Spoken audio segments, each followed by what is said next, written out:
I think that this is going to go down in history as the most famous mugshot in the entire world, in the history of planet Earth. This mugshot, let's bring it up on the screen to take a look at it.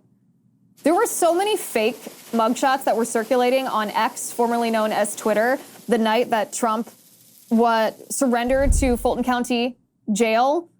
And many of them were very good. But when this one came out and it was official, I was like, man, oh man, man, oh man. Since this mugshot was released, President Trump has raised over $7.1 million. $7.1 million.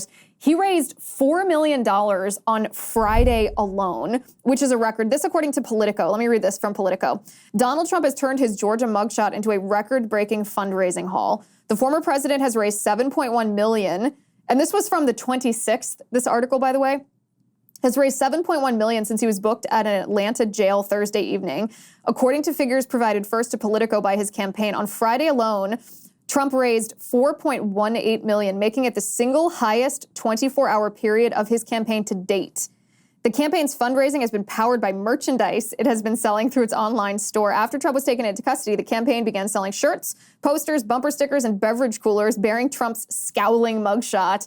The items bear the tagline, "Never Surrender," and range in price from $12 to $34. I think we can all agree that it's completely genius for Trump to have a merchandise line based on this. He also returned, and you have to wonder if this fundraising haul was based partially on what you are seeing on the screen right now. This is President Trump's triumphant return to X, formerly known as Twitter. This really is a triumphant return.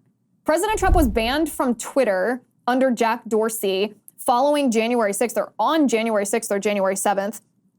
He was reinstated by Elon Musk, but he never tweeted. He never returned. He was simply allowed to return, but he claimed that he wanted to be exclusive to Truth Social. I suspect that it's because he has contractual obligations to Truth Social and not because he has anything against coming back to X. But he returns to X with the following post.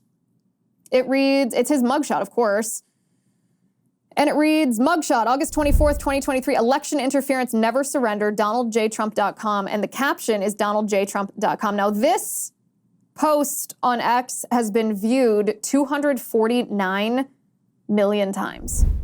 249 million pairs of eyeballs have seen this post. So I think we've solved the mystery of why President Trump has grossed this amount in fundraising, because, and I'm interested to know if you feel the same way, I didn't know exactly what to expect when President Trump, when we anticipated that President Trump would have his mugshot taken in Fulton County, Georgia. I thought, well, that's an indignity. I thought that's humiliating. There's no reason that they need a mugshot. Everyone in the world knows what Donald Trump looks like. He's arguably the most famous person on earth. The only reason to do that is because the left, who controls the law enforcement apparatus, is weaponizing that to target him, to try to humiliate him and take him down. And they're trying to treat him like a common criminal, hoping that he will break, hoping that he will recant the claims that he made about the 2020 presidential election being stolen.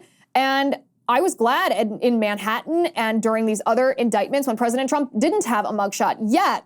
Yet, when this mugshot was released, my feelings were not what I expected them to be. This mugshot, let's just say, backfired on the left. Tremendously, exponentially backfired on the left, because as soon as I saw this, I thought, okay, that was what was missing from the GOP debate. That face, that scowl, those pairs of eyes, that defiance, the unwillingness to back down, even when your political enemies are trying to crush you using the power of the U.S. government.